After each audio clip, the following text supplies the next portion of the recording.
नबी अलैहिस्सलाम ने फरमाया कुल हुवल्लाहु अहद सूरह इखलास 16 कुरान है, तिहाई कुरान है।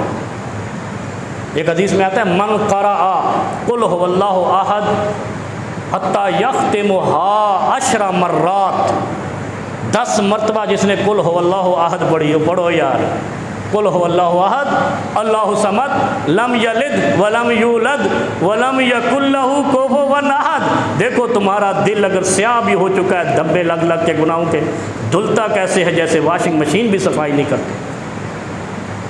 10 मरतबा जिसने कुल हुवल्लाहु अहद एक दिन में पढ़ी, प्यारे हबीब सल्लल्लाहु अलैहि वसल्लम फरमाते हैं कि उस शख्स के लिए अल्लाह रब्बुल आलमीन जन्नत में महल बना देता है।